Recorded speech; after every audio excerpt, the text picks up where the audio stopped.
நிறைய பேர் கமெண்ட்ல அக்கா உங்க பிரெக்னன்சியை கவர்மெண்ட் ஹாஸ்பிட்டல்ல எப்படி ரிஜிஸ்டர் பண்ணீங்க, எத்தனை மாசத்துக்குள்ள பண்ணீங்க, என்னென்ன ப்ரூஃப் கேட்டாங்க, இந்த மாதிரி நிறைய கொஸ்டின் கேட்டிருந்தீங்க. இந்த கொஸ்டின்கெல்லாம் ஆன்சர் இவர் சொல்லுவாரு. சொல்லுங்க.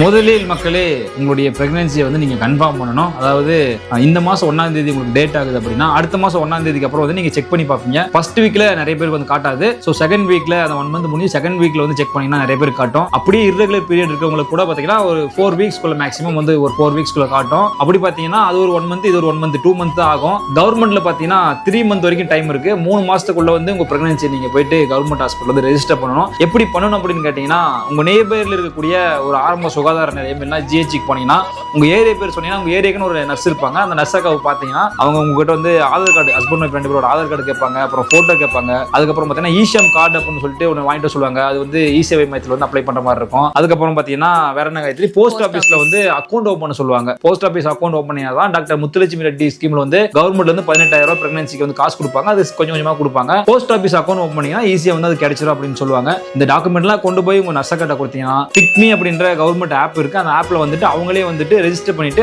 RCH ஐடி அப்படின்ட்டு ஒரு ஐடியா கொடுப்பாங்க. அதுதான் பிரெக்னன்சி வந்து ரெஜிஸ்டர் பண்றது. இந்த முறையில தான் வந்து பிரெக்னன்சி ரெஜிஸ்டர் பண்ணுவாங்க. நாங்களும் அதுதான் பண்ணோம். அதாவது நிறைய பேர் வந்துட்டு நாங்க 2 மந்த்ஸ் ஆயிடுச்சு பண்ணலாமா அப்படிலாம் கேள்வி கேட்டுட்டீங்க. 3 மந்த் வரைக்கும் டைம் இருக்கு. பிரெக்னன்ட் ஆகிறவங்க எல்லாம் போயிட்டு சீக்கிரமா போயிட்டு கவர்மெண்ட்ல ரெஜிஸ்டர் பண்ணிடுங்க. நிறைய பெனிஃபிட்ஸ் இருக்கு. இந்த வீடியோவை கல்யாணம் ஆன உங்க ஃப்ரெண்ட்ஸுக்கு வந்து ஷேர் பண்ணிடுங்க. யாரா ரீசெண்டா பிரெக்னன்ட் ஆனாங்க அப்படின்னா, யாரா ஆகிறதுக்கு வெயிட் பண்ணிட்டு இருக்கீங்க அப்படின்னா அவங்களுக்கு அந்த வீடியோ ஷேர் பண்ணுங்க. அவங்களுக்கு யூஸ்ஃபுல்லா இருக்கும். மறக்காம நம்ம சேனலை சப்ஸ்கிரைப் பண்ணிக்கோங்க.